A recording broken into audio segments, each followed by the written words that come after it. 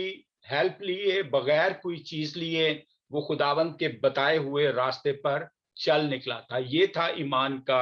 ایک پہلو جو تھا۔ لیکن اب ایمان کے متعلق زبور یعنی داؤد کیا کہتا ہے؟ داؤد کے متعلق ہم بہت خوبصورت وہاں پہ وہ بات کہتا ہے ہمیں ایمان کے متعلق سمجھانے کے لیے، اور میں سمجھتا ہوں کہ ایمان کے متعلق جتنی بائبل میں جتنی زیادہ ورسز ایمان کے بارے میں ہے، شاید ہی کسی اور لفظ کے بارے میں کہی جاتی ہوں۔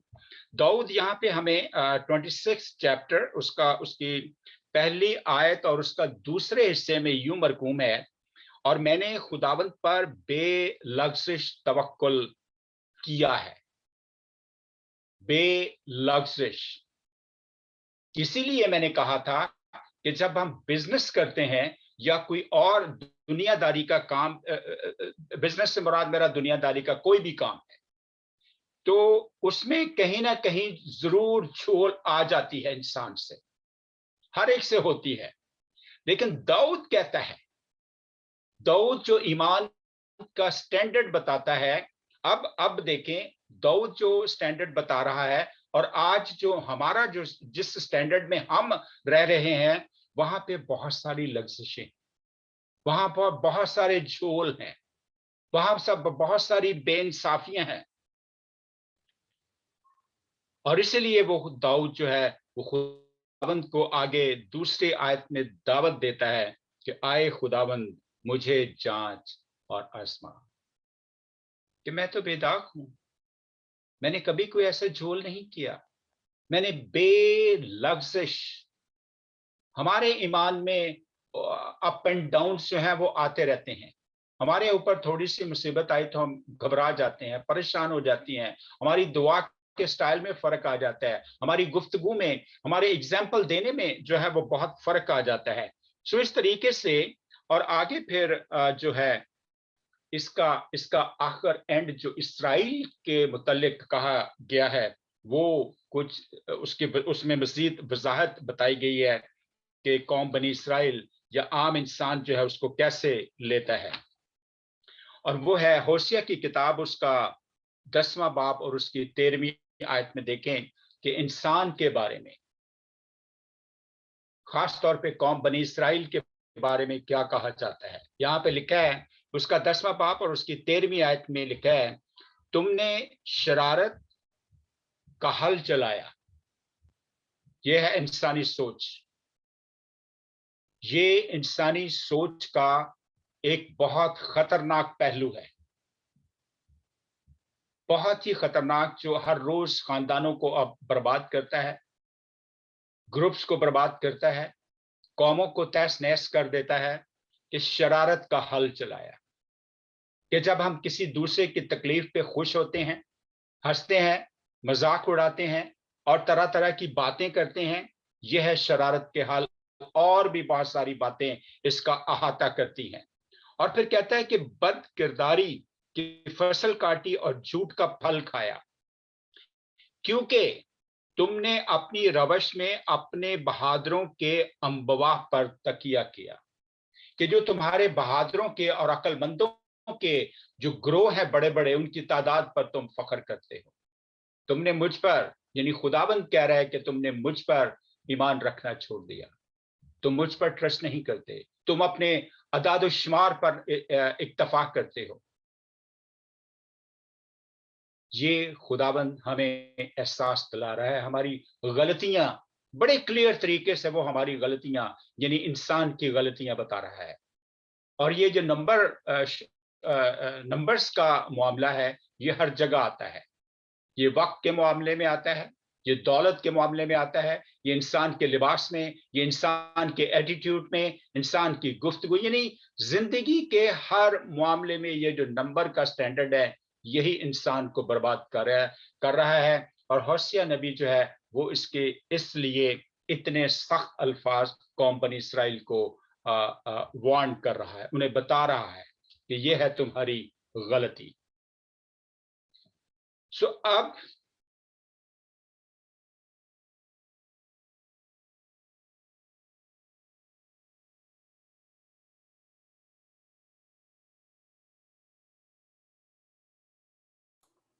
آپ کی آواز نہیں آ رہی بھائی صاحب. جی اب آ رہی ہے. ہاں انسان کو جب لباس کی ضرورت پڑی، یہ وہ وقت تھا جب انسان نے گناہ کیا. تب انسان کی اس وقت بھی سوچتے کہ جو ہی انسان کو فیل ہوا تو اس نے اپنے آپ کے لیے انجیر کے پتوں کی لنگیاں تیار کی. اور جب لنگیاں تیار کی، ذرا یہ بہت غور طلب جو ہے نا یہ واقعہ ہے، اس کو ذرا سمجھیں. اگر بعد میں بھی اگر آپ بائبل پڑھیں تو پلیز ذرا اس پہ سوچیں کہ انسان نے پہلے تو اسے احساس ہی نہیں تھا کہ وہ ننگا ہے، لیکن جو ہی اس کو احساس ہوا تو اس نے اپنی سوچ کے مطابق، اپنی ساری قوت کے مطابق پتوں کا لباس تیار کیا، اور صرف مخصوص حصے جو تھے وہ ان کو ڈھانپا. یعنی وہ لباس انسان کے صرف مخصوص حصوں کو، یعنی آدم اور حوا کو ڈھانپنے کے قابل ہوا. لیکن بعد میں خدا نے جو لباس تیار کیا اس کے لیے اسے جانور ذبح کرنے پڑے. اور جب جانور ذبح کیے گئے تو اس میں قربانی کا بھی ذکر آتا ہے. اور یہی وہ احساس ہے جو آج ہم سے کھو چکا ہے، جسے ہم نے چھوڑ دیا ہوا ہے. ہم عبادات تو کرتے ہیں، ہم ڈے اینڈ نائٹ دعائیں بھی کرتے ہیں، آفرنگ بھی دیتے ہیں، روزے بھی رکھتے ہیں، لیکن وہ میں نے جب 2 سنڈے پہلے جب بات کہی تھی، جب اس ٹاپک کا آغاز کیا تھا، تو میں نے کہا تھا کہ ہم بائبل کے الفاظ کی گہرائی میں نہیں جاتے کہ یہ لفظ جو ہے یہاں پہ کیوں لکھا گیا ہے، اور نہ ہم کبھی کسی سے پوچھتے ہیں، نہ کبھی کسی سے ڈسکس کرتے ہیں. ہاں، بڑے بڑے خوبصورت بائبل ریڈرز ہیں ہمارے پاس جو ہر لحاظ سے بہترین سٹڈی رکھتے ہیں، لیکن میں جس بات پہ زور دے رہا ہوں کہ بائبل اگر ہم پڑھیں تو ببلیکل لینگویج کا سمجھنا بھی ہمارے لیے بہت ضروری ہے. ببلیکل لینگویج، جس لینگویج میں بائبل لکھی گئی ہے اس کا جاننا تو ہمارے لیے اہمیت ہے ہی، اس کے بغیر ہم پڑھ نہیں سکتے.